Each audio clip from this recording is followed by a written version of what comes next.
Oh, assassination is bad.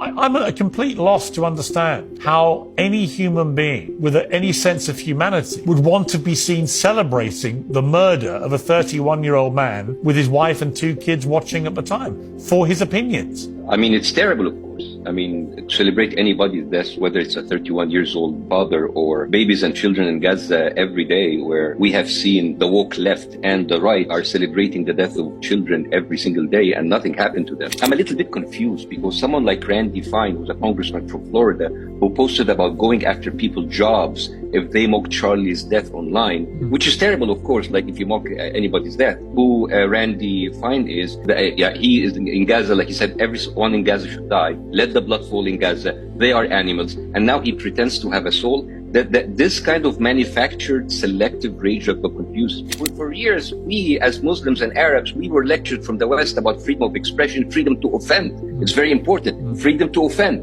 Freedom to offend. But for years, people made fun of Muslims, Arabs, our religion, our culture, our babies and children being killed in Gaza every single day. And no one lost a single minute of sleep over it, which is very confusing to me because the lines between what is legal, what is allowed, what is accepted, what is punishable, what is frowned upon, these are lines seem hazy. So please, yes, go, rage, like be angry about it, but like be consistent so people can believe you. You know, I think you make a very good point. The president-elect, after Charlie Kirk was murdered, having debated opposite Charlie Kirk in that chamber in May himself, actually gleefully celebrated the murder, said LOL, and said, let's fucking go. That to me, it's not cancel culture to say that guy should not be the president of the Oxford Union Debating Society if he celebrates somebody being murdered for their opinions. Would you agree with that? I agree with that, but let's say if we agree on that, let's agree on everything else. So everybody who holds a position who mocks the death of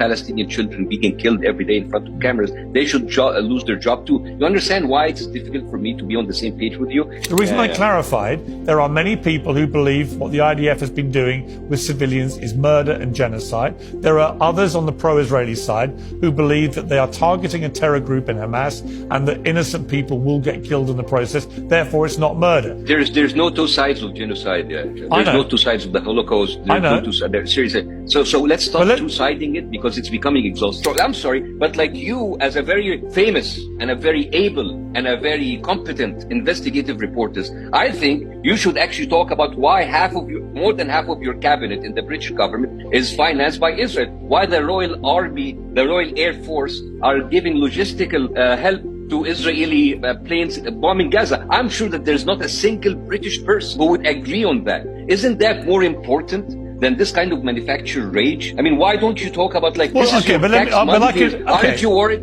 No, but like seriously. No, I hear you. And why don't you talk about this? But Bassem, as you know, I talk about the war all the time. And as you never talked about the Israeli lobby financing your British minister. There are always you lots. Never did. All right, there are always lots. You never did.